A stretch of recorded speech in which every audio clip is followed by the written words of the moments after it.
ఇక్కడ సేలింగంపల్లిలో మరి ఇక్కడ వచ్చినాం. ఇక్కడ సేలింగంపల్లి మన లేడీ బ్రిడ్జి లింగంపల్లి బ్రిడ్జి కాడ ఉన్నాము. ఇప్పుడు చాలా భారీ వర్షం పడ్డది.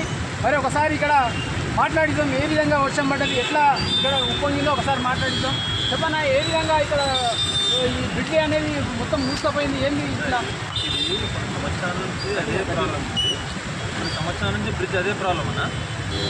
అయితే ఏంటంటే ఇది మొన్న కూడా అసెంబ్లీలో 4 కోట్లేమో దీనికి శాంక్షన్ చేసిండ్రు. మొత్తం అంతా పనులు చేసిన వల్ల అన్ని కూలగొట్టిండ్రు, అన్నీ మొత్తం అంతా క్లీన్ చేసి బ్రిడ్జ్ కట్టిండ్రు. మళ్ళీ ఏమైందో మళ్ళీ కూడా జామ్ అయితేనే ఉంది. అర్ధగంట వర్షం పడుతుంది, జామ్ అయిపోతుంది.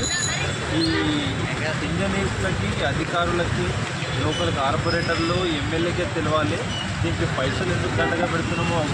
ఏజెన్సీ వాళ్ళు వాళ్ళ పనితీరు, పోలీసు వాళ్ళు ఇంత టైం